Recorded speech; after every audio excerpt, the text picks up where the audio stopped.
ಈ ಗುಟ್ಕ ಆರೋಗ್ಯ ಮಂತ್ರಿಗಳು ಹೇಳ್ಯಾರ ಬ್ಯಾನ್ ಮಾಡಿ ಹೋಗ್ತಾರೆ. ಮುಖ್ಯಮಂತ್ರಿ ಸದನದಾಗ ಹೇಳ್ತಾರ ನಾವು ವಾಪಸ್ ಅಂತ ತಾಳಿಲ್ಲ ಮೇಳಿಲ್ಲ. ಆರೋಗ್ಯ ಮಂತ್ರಿ ಜೋಡನೆ ಮುಖ್ಯಮಂತ್ರಿ ಅಂದ್ರ ಈ ಸರ್ಕಾರನಾಗ ಏನು ಬಾಯಿಗೆ ಬಂದಿದ್ದು ಮಾತಾಡೋದ್ರೆ ನಡೀತದ ಅನ್ನೋಂಥ ವಾತಾವರಣ ತಯಾರಾಗಿದೆ. ಗುಟ್ಕಾದ ನೋಡಿ, ಇದು ಈ ಗುಟ್ಕಾ ಯಾಕೆ ಇದು ಬ್ಯಾನ್ ಮಾಡ್ತೀನಿ ಅಂತಾರಂದ್ರೆ, ಇದು ಗುಟ್ಕಾ ಕಂಪನಿಗಳಿಂದ ಏನು ನಾ ಹೇಳಿದಲ್ಲ ಕೋತ್ವಾಲ್ ಟ್ಯಾಕ್ಸ್ ಅಂತ ಹೇಳಿ ಒಂದು ಪ್ರಾರಂಭ ಮಾಡ್ಯಾರ. ಅಮ್ಮ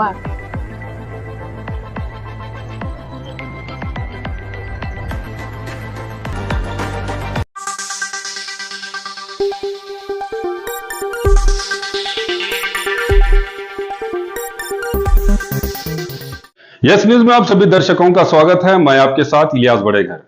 आइए देखते हैं आज की खबर क्या कहती है।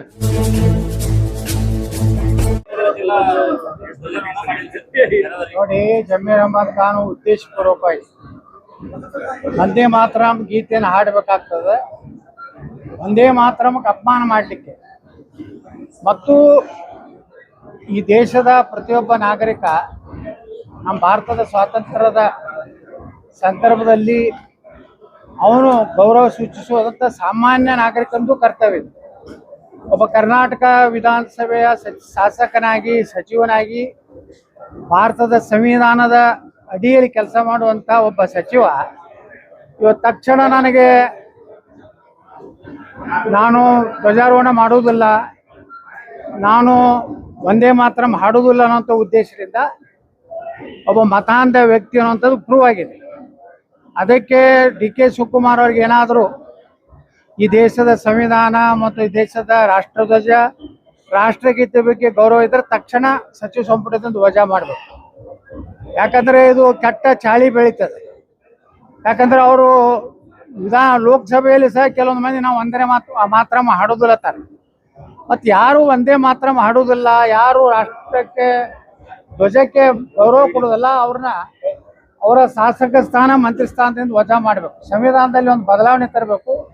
ಡಾಕ್ಟರ್ ಬಾಬಾ ಸಾಹೇಬ್ ಅಂಬೇಡ್ಕರ್ ಬರೆದಂಥ ಸಂವಿಧಾನದಲ್ಲಿ ಅಪಮಾನ ಮಾಡಿದ್ರೆ ಅವರ ಶಾಸಕ ಸ್ಥಾನ ಮತ್ತು ಜೀವಾವಧಿಯವರೆಗೆ ಯಾವುದೇ ಚುನಾವಣೆಗೆ ಸ್ಪರ್ಧೆ ಮಾಡದಂಥ ಒಂದು ಸಂವಿಧಾನ ತಿದ್ದುಪಡಿ ಅವಶ್ಯ ಇದೆ ಈ ಜಮೀರ್ ಅಹಮದ್ ಖಾನ್ ಪ್ರಕರಣದಿಂದ ಅಂತ ಅನ್ನಿಸ್ತದೆ.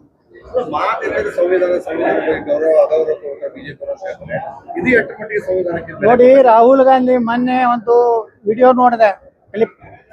ಅದರಲ್ಲಿ ಭಾರತ ಸಂವಿಧಾನ ಪುಸ್ತಕ ನೆಲದ ಮೇಲೆ ಒಗೆದು ಅಪಮಾನ ಮಾಡದಂಥವ್ರು, ಅಂಬೇಡ್ಕರ್ ಅವ್ರನ್ನ ಲೋಕಸಭಾ ಚುನಾವಣೆ ಸೋಲಿಸಿದಂಥವ್ರು, ಅಂಬೇಡ್ಕರ್ ಅವರ ಫೋಟೋ ಸಹಿತ ಪಾರ್ಲಿಮೆಂಟ್ನಲ್ಲಿ ಹಾಕದಂಥವ್ರು, ಇವರು BJPಗಾಗಲಿ ಉಳಿದ ರಾಜಕೀಯ ಪಕ್ಷಗಳಿಗೆ ಪಾಠ ಕಲಿಸುವ ಅವಶ್ಯಕತೆ ಇಲ್ಲ. ಸಂವಿಧಾನ ನಿಜವಾಗಿಯೂ ಪೂರ್ಣ ಪ್ರಮಾಣದ ಈ ದೇಶದಲ್ಲಿ ಎಲ್ಲ ರಾಜ್ಯದ ಭಾರತದ ಕಟ್ಟ ಕಡೆ ಸೀಮೆಯವರೆಗೆ ಏನಾದರೂ ಸಂವಿಧಾನ ಇವತ್ತು ಜಾರಿಯಾಗಿದ್ದರೆ ಅದು ನರೇಂದ್ರ ಮೋದಿಯವರಿಂದ. ಯಾಕೆಂದರೆ ಜಮ್ಮು ಕಾಶ್ಮೀರದಲ್ಲಿ ಭಾರತ ಸಂವಿಧಾನ ಇರಲಿಲ್ಲ. ಅಲ್ಲಿ ಆರ್ಟಿಕಲ್ 370 ಪ್ರಕಾರ ಭಾರತದ ಸಂವಿಧಾನದ ಯಾವುದೇ ಕಾನೂನುಗಳು ಅಲ್ಲಿ ಜಾರಿ ಮಾಡಲಿಕ್ಕೆ ಪಾರ್ಲಿಮೆಂಟಿಗೆ ಅವಕಾಶ ಇರಲಿಲ್ಲ. ಮತ್ತು ರಿಸರ್ವೇಷನ್ ಇರಲಿಲ್ಲ ಜಮ್ಮು ಕಾಶ್ಮೀರದಲ್ಲಿ. ಪರಿಶಿಷ್ಟ ಜಾತಿ, ಪರಿಶಿಷ್ಟ ಪಂಗಡದವರು ಕೇವಲ ಪೌರ ಕಾರ್ಮಿಕರಾಗುವಂಥ ಅವಕಾಶ ಇತ್ತು. ಈ ಆರ್ಟಿಕಲ್ 370 ತೆಗೆದ ಮೇಲೆ ಇವತ್ತು ನಮ್ಮ ಪರಿಶಿಷ್ಟ ಜಾತಿ, ಪರಿಶಿಷ್ಟ ಜನಾಂಗದವರು MLA ಆಗ್ಬೋದು, MP ಆಗ್ಬೋದು, ಗ್ರಾಮ ಪಂಚಾಯತಿ ಆಗ್ಬೋದು, ಮುನ್ಸಿಪಾಲ್ಟಿ ಮೆಂಬರ್, ಅಧ್ಯಕ್ಷ ಆಗ್ಬೋದು, ಎಲ್ಲ ವರ್ಗ ಶ್ರೇಣಿಯ ಪ್ರಥಮ ದರ್ಜೆಯ ಅಧಿಕಾರಿ ವರ್ಗದವರೆಗೂ ಸಹ ಮೀಸಲಾತಿ ಯಾರಾದರೂ ಕೊಟ್ಟಿದ್ರೆ, ಬಾಬಾ ಸಾಹೇಬ್ ಅಂಬೇಡ್ಕರ್ ಅವರ ಸಂವಿಧಾನ ಯಾರಾದರೂ ಇಡೀ ದೇಶಕ್ಕೆ ಜಾರಿ ಮಾಡಿದ್ರೆ ಅದು ನರೇಂದ್ರ ಮೋದಿ. ಕಾಂಗ್ರೆಸ್ಸು ಯಾವಾಗಲೂ 370 ಪರವಾಗಿತ್ತು.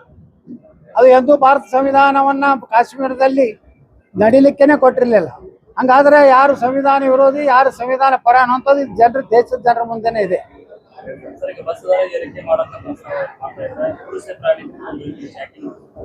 ನೋಡಿ, ಇದು ಏನು ಅರ್ಥನೇ ಇಲ್ಲ. ಇಲ್ಲಿ ಮಹಿಳೆಯರಿಗೆ ಉಚಿತ ಕೊಡ್ತಿರ್ತೀರಿ, ಒಂದ್ ಕಡೆ ಪುರುಷರು, ಮಹಿಳೆ ಮತ್ತು ಪುರುಷ ಒಂದೇ ಮನೆ ಇಬ್ರು ಅವರು ಒಬ್ಬ ಗಂಡನ ಕಡೆಯನ್ನು ತಗೊಂಡು ಹೆಂಡತಿ ಕೊಟ್ಟಂಗೆ ಆಗ್ತದೆ. ಯಾಕಂದ್ರೆ ನಿಮಗೆ ಆಗಲಿಲ್ಲ ಅಂದ್ರೆ, ಲಾಸ್ ಆಗ್ತಿತ್ತಂದ್ರೆ ನೀವೇನು ಉಚಿತ ಕೊಟ್ಟಿರಿ ಅದ್ರ ಪರಿಶೀಲನೆ ಮಾಡಿ. KSRTCಗಳ ಇವತ್ತು ಪಗಾರ ಆಗ್ತಾ ಇಲ್ಲ, ಡ್ರೈವರ್ ಕಂಡಕ್ಟರ್ಗಳು ಸಂಬಳ ಇಲ್ಲ, ಅವರು ಹೆಚ್ಚಿನ ವೇತನಕ್ಕಾಗಿ ಹೋರಾಟ ಮಾಡ್ತಾ ಇದಾರೆ. ಅದರ ಒಂದು ಪರಿಷ್ಕರಣೆ ಇವತ್ತು ನೀವು ಮಾಡ್ತಾ ಇಲ್ಲ ನೋಡ್ರಿ. ಎಂತಿಂತ ನಿನ್ನೆ ನಾನು ಅಂಗವಿಕಲರು ಬುದ್ಧಿಮಾಂತರ ಒಂದು ಕಟ್ಟಡ ಭೂಮಿ ಪೂಜೆಗೆ ಹೋದಾಗ ಬರೀ 1400 ರೂಪಾಯಿ, 1400 ರೂಪಾಯಿ ಸಹಿತ ಅಂಗವಿಕಲರಿಗೆ ಕೊಡ್ಲಿಕ್ಕೆ ದುಡ್ಡಿಲ್ಲ ಸರ್ಕಾರದಲ್ಲಿ. 3 ತಿಂಗಳ 4 ತಿಂಗಳ ನಂತರ ಬರ್ತದೆ. ಆ 1400ನಲ್ಲಿ ಏನು ಸಾಲ್ತದೆ? ಮತ್ತೀಗ ಅವ್ರಿಗೆ ಇನ್ಕಮ್ ಸರ್ಟಿಫಿಕೇಟ್ ಕೊಡ್ಬೇಕಂತ ಅಂದಾಗ ಸರ್ಕಾರ ದಿವಾಳಿ ಆಗಿದೆ ಸ್ಪಷ್ಟ. ಸರ್, ಈಗ ಈ ಗುಟ್ಕಾ ಬ್ಯಾನ್ ಮಾಡ್ತೀನಿ ಅಂತ ಹೇಳಿ ಸಿಎಂ ಅವರು ಪದೇ ಹೇಳ್ತಾ ಇದ್ದಾರೆ. ಏನಾದ್ರು ಕಿಕ್ ಬ್ಯಾಕಿಗ ಅಥವಾ ಏನು ನಿಜವಾಗ್ಲೂ ಈ ಗುಟ್ಕಾ ಆರೋಗ್ಯ ಮಂತ್ರಿಗಳು ಹೇಳ್ಯಾರ ಬ್ಯಾನ್ ಮಾಡಿ ಹೋಗ್ತದೆ. ಮುಖ್ಯಮಂತ್ರಿ ಸದನದಾಗ ಹೇಳ್ತಾರ ನಾವು ವಾಪಸ್ ತಗೊಂಡಿಲ್ಲ ಅಂತ. ತಾಳಿಲ್ಲ ಮೇಳಿಲ್ಲ, ಆರೋಗ್ಯ ಮಂತ್ರಿ ಜೋಡನೆ ಮುಖ್ಯಮಂತ್ರಿ ಅಂದ್ರ ಈ ಸರ್ಕಾರನಾಗ ಏನು ಬಾಯಿಗೆ ಬಂದಿದ್ದು ಮಾತಾಡೋದ್ರೆ ನಡೀತದ ಅನ್ನೋಂಥ ವಾತಾವರಣ ತಯಾರಾಗಿದೆ. ಗುಟ್ಕಾದ ನೋಡಿ, ಇದು ಈ ಗುಟ್ಕಾ ಯಾಕೆ ಇದು ಬ್ಯಾನ್ ಮಾಡ್ತೀನಿ ಅಂತಾರಂದ್ರೆ, ಇದು ಗುಟ್ಕಾ ಕಂಪನಿಗಳಿಂದ ಏನು ನಾ ಹೇಳಿದಲ್ಲ ಕೋತ್ವಾಲ್ ಟ್ಯಾಕ್ಸ್ ಅಂತ ಹೇಳಿ ಒಂದು ಪ್ರಾರಂಭ ಮಾಡ್ಯಾರ. ನಮ್ಮ ಡಿ.ಕೆ. ಶಿವಕುಮಾರ್ ಮುಖ್ಯಮಂತ್ರಿ ಆದ್ಮೇಲೆ ಹಿಂದಕ್ಕೊಬ್ಬ ಗುಡ್ಡ ಇದ್ದ ಬೆಂಗಳೂರಿನ ರಾಮಚಂದ್ರ ಕೋತ್ವಾಲ್. ಅಲ್ಲಿ ಒಂದು ಕಾರ್ ಹೊರಗೆ ನಿಂದ್ರಿಸಿದ್ರೆ, ರೋಡ್ ಮ್ಯಾಗ ನಿಂದ್ರಿಸಿದ್ರೆ 4,000 ರೂಪಾಯಿ ಕೊಡ್ಬೇಕಾಗ್ತದೆ. ಮೋಟರ್ ಸೈಕಲ್ ನಿಂದ್ರಿಸಿದ್ರೆ 2,000 ಕೊಡ್ಬೇಕಾಗ್ತದೆ. ಇನ್ನು ಗುಟ್ಕಾ ಬ್ಯಾನ್ ಮಾಡ್ತೀನಿ ಅಂತ ಹೇಳಿ ಗುಟ್ಕಾ ಎಲ್ಲ ಇಲ್ಲೇ ಮಕ್ಕಳೇ ಅದ. ನಮ್ಮ ಗುಟ್ಕಾ ಕಂಪ್ನಿ ಮಾಲಕ ಸಾಂಗ್ಲಿ ಜಿಲ್ಲಾದಾಗ ಯಾರೋ ಜೈಸಂತಪುರ್ ಕದಾರ, ಅವ್ರ ಕಡೆ ಮಾಮೂಲಿ ಸಲುವಾಗಿ ಮಾಮೂಲಿ ಹೆಚ್ಚು ಮಾಡ್ಕೊಳಕ ಗುಟ್ಕಾ ಬ್ಯಾನ್ ಮಾಡ್ತೀನಿ ಅನ್ನೋದು, ರೊಕ್ಕ ತಗೋದು, ಮುಂದೆ ಏನು ಮಾಡೋದು, ರೈತರ ಹೆಸರು ಹೇಳೋದು. ಇಲ್ಲ ಅಡಿಕೆ ಬೆಳೆಗಾರ ಹಾನಿ ಆಗ್ತದೆ, ಅದಕ್ಕೆ ನಾವು ವಾಪಸ್ ತಗೊಂಡೇವು. ಎಲ್ಲ ರೈತರ ಮ್ಯಾಗನೇ ಜೀವನ ನಡೆಸ್ಯಾರ. ಬಿಡದಿ ಒಳಗೂ ರೈತರು, ಗುಟ್ಕಾದಾಗೂ ರೈತರು. ಹೌದು, ಬೆಂಗಳೂರಿನಾಗ ನೀವು ಒಂದು ಕಾರ್ ಪಾರ್ಕಿಂಗ್ ಹೊರಗೆ ಮಾಡಿದ, ಈ ಬಡವ್ರು ಅದಾರ, ಒಂದು ಮೋಟರ್ ಸೈಕಲ್ ತಗೊಂಡಿರ್ತಾರೆ. ಅವ್ರು ಇರುವುದೇ ಮನೆ, ಒಂದು ಬೆಡ್ರೂಮ್ ಇಂದು ಒಂದು ಅಡಿಗೆ ಮನೆ. ನೀವು ಅಲ್ಲಿ ಪಾರ್ಕಿಂಗ್ ಮಾಡ್ಲಾರ್ದ ರೋಡ್ ಮ್ಯಾಗ ಮಾಡಿದ್ರೆ 2,000 ರೂಪಾಯಿ ಕೊಡ್ಬೇಕಾದ್ರೆ. ಇದು ಎಲ್ಲಿ ಅಂದ್ರೆ ಏನಾಗೈತಿ, ಒಂದ್ ಕಡೆ ದಿವಾಳಿ ಆಗೈತಿ ಸರ್ಕಾರ. ಗ್ಯಾರಂಟಿಗಳಿಂದ ದುಡ್ಡಿಲ್ಲ ಸರ್ಕಾರದಾಗ, ಪಗಾರ ಮಾಡ್ಲಕ್ ದುಡ್ಡಿಲ್ಲ, ಯಾವುದೇ ವೇತನ ಪರಿಷ್ಕರಣೆ ಮಾಡ್ಲಕ್ ದುಡ್ಡಿಲ್ಲ, ಸರ್ಕಾರಿ ನೇಮಕಾತಿ ಮಾಡ್ಲಿಕ್ಕೆ ದುಡ್ಡಿಲ್ಲ. ಆದ್ರೂ ಇನ್ನೊಂದು ಕಡೆ ಈ ರೀತಿ ಕರ ವಸೂಲಿ ಮಾಡೋಂಥ ಕೆಲಸ ಅದೇ ಇದೆ. ಹಣ ಜೋಡಣೆ ರೀ. ನೋಡ್ರಿ, ಒಂದ್ ಕಡೆ ಸ್ಟ್ಯಾಂಪ್ ಡ್ಯೂಟಿ ಹೆಚ್ಚು ಮಾಡ್ತೀರಿ, ಒಂದ್ ಕಡೆ ಬಸ್ ದರ ಏರಿಸ್ತೀರಿ, ಒಂದ್ ಕಡೆ ಕರೆಂಟ್ ರೇಟ್ ಏರಿಸ್ತೀರಿ. ನೀವು ಯಾವುದು ಏರ್ಸಿಲ್ಲ ಹೇಳ್ರಿ. ಮರಣ ಉತ್ತಾರಿನೂ ಏರ್ಸಿರಿ, 25 ಇದ್ರು 100 ರೂಪಾಯಿ ಮಾಡಿ. ಸತ್ತವ್ರ ಮ್ಯಾಗೂ ಹಾಕ್ಲಾಕತ್ತೀರಿ, ಇದ್ದವ್ರ ಮ್ಯಾಗೂ ಹಾಕ್ಲಾಕತ್ತೀರಿ.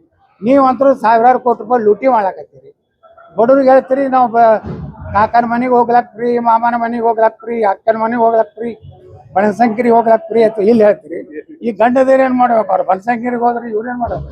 ಮನ್ಯಾಗ ಕೊಡ್ತಾರೆ ಹೊಳಿವಣ್ಣೆ ಮಾಡ್ಬೇಕು.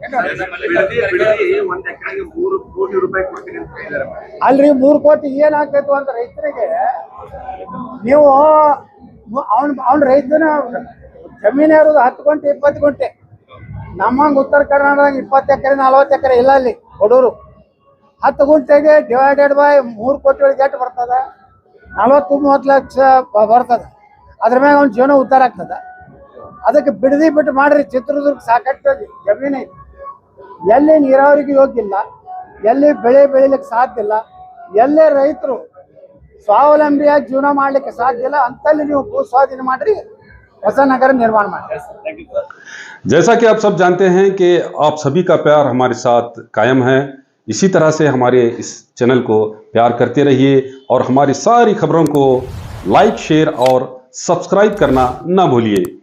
हमारा यही मकसद है कि आपको हर खबर जो है, जैसा है वैसा ही आपको हम दिखाते रहेंगे।